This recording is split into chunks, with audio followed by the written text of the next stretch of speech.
اتنے مدارس پہلے ہی ہیں تو یہ اور جو ہے وہ بڑھ جائیں گے تو اس کا فائدہ کیا ہوگا؟ دیکھیں شرعی مسئلہ یہ ہے کہ مسلمانوں کی آبادی میں اتنے علماء ہونے چاہیے کہ جن سے لوگ شرعی رہنمائی لے سکیں اور وہ شریعت کے مطابق اپنے کام کر سکیں. کیونکہ ہوتا کیا ہے کہ کسی کو نماز میں کوئی مسئلہ پیش آ جاتا ہے، کسی کو روزے میں، کسی کو زکوٰۃ دینی ہے اس کا مسئلہ، اور کسی کو گھریلو معاملات کے اندر، کسی کو کاروبار کے معاملات میں، کسی کو کوئی چیز استعمال کرنے نہ کرنے کے حوالے سے.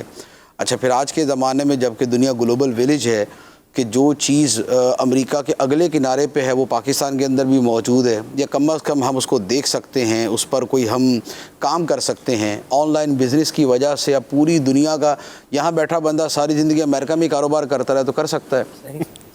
تو یہ سارے جتنی بھی چیزیں ہیں ان سب کے بارے میں شریعت کے احکام ہیں، کیونکہ شریعت دو چیزوں پہ مشتمل ہوتی ہے، یا تو کچھ چیزوں کو حلال قرار دیتی ہے یا کچھ چیزوں کو حرام قرار دیتی ہے. اس کا مطلب یہ ہوا کہ انسانی معاملات جتنے بھی ہیں ان سب کے اندر حلال اور حرام کا معاملہ ہے. اس کے لیے بہت بڑی مثال آپ نکاح لے لیں. نکاح کی صورت میں وہی امور حلال ہو جاتے ہیں جو نکاح کے علاوہ حرام ہوتے ہیں. ٹھیک ہے، تو اب یہ زندگی کا ایک ایسا بیسک معاملہ ہے کہ جس میں 99% آبادی نہیں بلکہ چند ایک بیچاروں کو چھوڑ کے باقی ساری دنیا ہی جو ہے نا وہ نکاح کرتی ہے. اچھا اس کے علاوہ کھانا پینا ہے، کھانے پینے کے بغیر تو کوئی زندہ نہیں رہ سکتا، اور کھانے پینے کے ساتھ جو شریعت کے حلال اور حرام کے معاملات ہیں وہ وابستہ ہیں.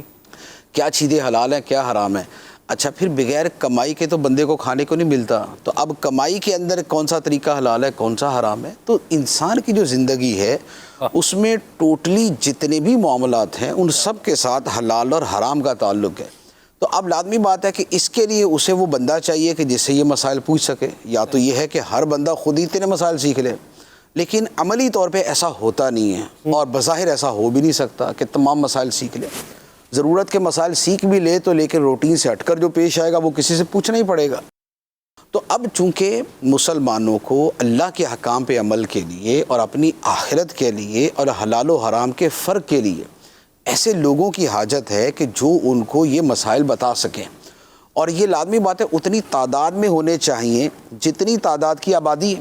صحیح. جیسے دنیا میں ہر شے کے اعتبار سے ایک ریشو بنایا ہوتا ہے نا کہ اتنے بندوں پہ اتنے ڈاکٹر ہونے چاہیے. بالکل. ٹھیک ہے، ہوتا عام طور پہ یہ ہوتا ہے کہ شاید 500 سے لے کر 1500 افراد کے اوپر ایک ڈاکٹر، یہ دنیا کا ایک آئیڈیل طریقہ ہے. اچھا لیکن ہمارے جیسے پاکستان میں ہمارے 15,000 بندے پہ ایک ڈاکٹر ہے جو ہمارا ریشو ہے. تو اب اس کے اعتبار سے اس کا مطلب یہ ہوا کہ ہم میڈیکل کی فیلڈ میں بہت پیچھے ہیں.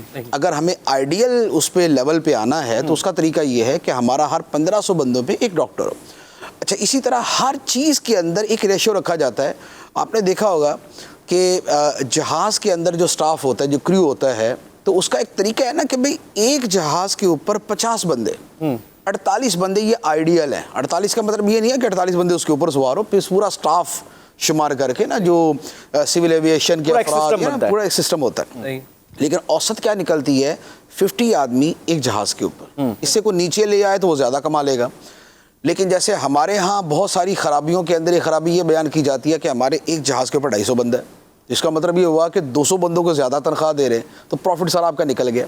لیکن ایک سسٹم تو ہے بہرحال. تو دنیا جو ہے وہ ایک تناسب پہ چلتی ہے. صحیح. یہی معاملہ علم دین کا ہے کہ مسلمانوں کی جتنی آبادی ہے واہ واہ واہ واہ اس آبادی کے تناسب سے ان کو شرعی مسائل بتانے والے چاہیے. اب آپ دیکھ لیں کہ جیسے اتنے علاقے کے لیے ایک ہاسپٹل چاہیے، تو جتنے علاقے کے لیے ہاسپٹل چاہیے اتنے علاقے کے لیے ایک دارالفتہ چاہیے، اور دارالفتہ کے لیے ایک مفتی چاہیے. اچھا جتنی مسجدیں ہیں ہر مسجد کا امام تو چاہیے نا. ایسا تو نہیں ہے کہ ایک مسجد کا امام 5 مسجدوں کے اندر جماعت کروا دے گا، باقی اسپیکر کے اوپر ہی نماز پڑھ لے. ایسا نہیں ہوگا. تو ہر مسجد کا اپنا ریشو جو ہے وہ چاہیے اپنا. اسی طریقے سے تو اب شرعی مسائل بتانے کے حوالے سے اگر آپ بہت منیمم ریشو بھی رکھیں نا تو تقریباً یہ بنتا ہے کہ آپ کو تقریباً جو ہے نا 20-25 ہزار کی آبادی کے اوپر نا ایک مفتی چاہیے ہوتا ہے. مفتی محض عالم نہیں، مفتی عالم جو ہے اس کی تعداد اس سے زیادہ ہو جائے گی. ائمہ مساجد کی تعداد اس سے زیادہ ہو جائے گی. ٹھیک ہے، مسجدیں زیادہ ہوتی ہیں اور اس کے اوپر کے افراد اس سے کم، اس سے اوپر کے افراد اس سے کم. تو اب آپ یہ دیکھ لیں کہ جیسے ہر شے کے اندر ہم ایک آئیڈیل سٹینڈرڈ کے اعتبار سے بات کرتے ہیں. دنیا کے کسی بھی ملک کے اندر ہمارے ملک میں ڈاکٹرز کی اتنی کمی ہے، انجینئرز کی اتنی کمی ہے، سائنٹسٹ کی اتنی کمی ہے. ایون کہ سائنٹسٹ کا بھی ایک ریشو ہوتا ہے کہ ملک کی آبادی کے اتنے افراد سائنسدان ہونے چاہیے. تو اگر آپ علماء کے حوالے سے دیکھیں کہ جن کے بارے میں رب نے فرمایا فَاسْأَلُوا أَهْلَ الذِّكْرِ إِن كُنتُمْ لَا تَعْلَمُونَ کہ اے نہ جاننے والو جاننے والے سے پوچھ لو. واہ اس کا مطلب یہ ہوا کہ نہ جاننے والوں کے لیے کوئی جاننے والا ہونا چاہیے. رہنمائی چاہیے. اب وہ جاننے والا جو ہے، جو شریعت کا مسئلہ بتانے والا، جو شریعت کی بہت ساری چیزیں سمجھانے والا ہے، تو وہ کہاں سے تیار ہوتے ہیں؟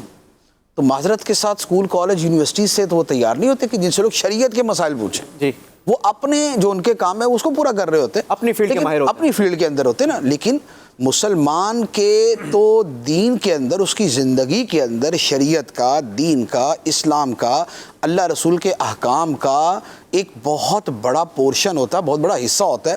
تو اب آپ دیکھ لیں کہ مسلمانوں کی آبادی کے لیے کتنے علماء کی ضرورت ہے.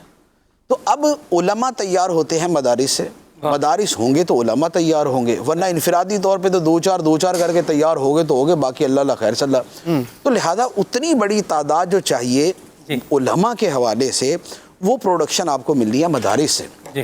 اب اس میں مدارس سے ملنی، اور مدارس کے اندر پھر علماء وہ چاہیے کہ جس میں تعلیم تربیت دونوں چیزیں ہوں. تعلیم ابھی میں یہ رسالہ دیکھ رہا تھا، مجھے ایک بڑی خوبصورت بات یاد آئی اس سے. اس کا نام تھا فیضان علم و عمل. واہ اچھا، اس سے مجھے پوائنٹ میرے ذہن میں کیا آ رہا تھا، ابھی کچھ عرصہ پہلے میں ایک ریسرچ پڑھ رہا تھا، یا ایک آرٹیکل نہیں کتاب تھی. اس میں یہ تھا کہ ایک زمانے کے اندر یہ جو تعلیمی ادارے ہوتے تھے نا، ان کو تعلیمی ادارے نہیں کہتے تھے. اچھا. ان کو کہتے تھے تربیتی ادارے.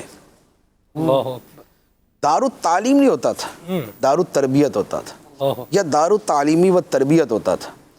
جب ایجوکیشن کا نام آ گیا نا، تو پھر صرف تعلیم رہ گئی.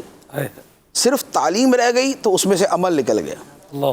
دعوت اسلامی کے جو جامعات ہے، اور بھی الحمدللہ جامعات میں تربیت کا سلسلہ تو مدارس کے اندر ہوتا ہی ہے، لیکن دعوت اسلامی میں ایسا سسٹم کے تعلیم کے ساتھ تربیت کو جوڑا ہوا ہے.